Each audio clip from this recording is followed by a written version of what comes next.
Bhajapa హూంకార్ rally లక్ష్యంగా జరిగిన వరుస పేలుళ్ల వెనుక ఇండియన్ ముజాహిదీన్ హస్తమున్నట్లు దర్యాప్తు సంస్థలు నిర్ధారణకు వచ్చాయి. పేలుళ్లకు ప్రధాన సూత్రధారి తెహసీన్ అఖ్తర్ అని భావిస్తున్న వర్గాలు అతడి కోసం ముమ్మరంగా గాలిస్తున్నాయి. పాట్నా పేలుళ్లకు సంబంధించి మరింత సమాచారం రాబట్టేందుకు యాసిన్ బత్కల్ ను కస్టడీకి అప్పగించాలన్న ఢిల్లీ పోలీసుల విజ్ఞప్తిని మన్నించిన న్యాయస్థానం అతడిని 15 రోజుల కస్టడీకి అప్పగించింది. కేసు దర్యాప్తును వేగవంతం చేసిన బీహార్, జార్ఖండ్ పోలీసులు ఘటనకు సంబంధించి పలువురిని అదుపులోకి తీసుకుని ప్రశ్నిస్తున్నారు.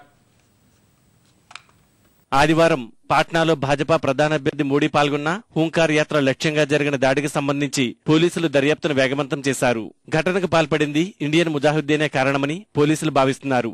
దర్యాప్తు సంస్థలు సైతం పేలుళ్లు ఈ సంస్థ పనేనని జాతీయ దర్యాప్తు సంస్థ ఎన్ఐఏ ఇప్పటికే ఓ అంచనాకు వచ్చినట్లు సమాచారం. ఈ దాడులతో సంబంధం ఉందనే అనుమానంతో బీహార్, జార్ఖండ్లలో పలువురిని పోలీసులు అదుపులోకి తీసుకున్నారు.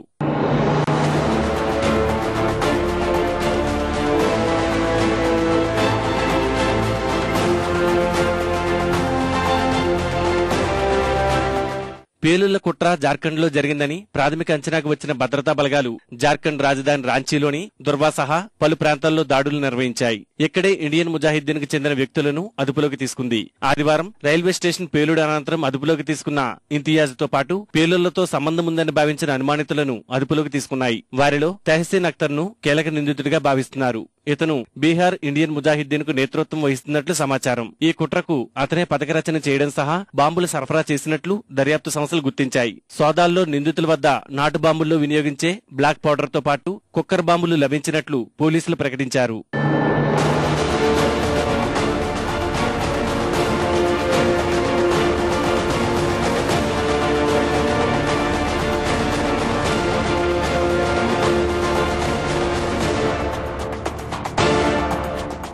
ఈ కేసులో ఇప్పటికీ మొత్తం 4 నిందితులను అదుపులోకి తీసుకున్నట్లు కేంద్ర హోంశాఖ వర్గాల ద్వారా తెలుస్తోంది. పాట్నాలో బాంబులు పెట్టడంలో మొత్తం 5 వ్యక్తులు పాల్గొన్నట్లు దర్యాప్తు బృందాలు అంచనాకు వచ్చినట్లు సమాచారం. పాట్నాలోని గాంధీ మైదానంలో మోడీ సభ లక్ష్యంగా జరిగిన వరుస పేలుళ్ల అనంతరం ఆదివారం పేలని బాంబులను నిర్వీర్యం చేసిన భద్రతా బలగాలు ఇవాళ కొన్ని ఐఈడీ పేలుడు పదార్థాలను స్వాధీనం చేసుకున్నాయి.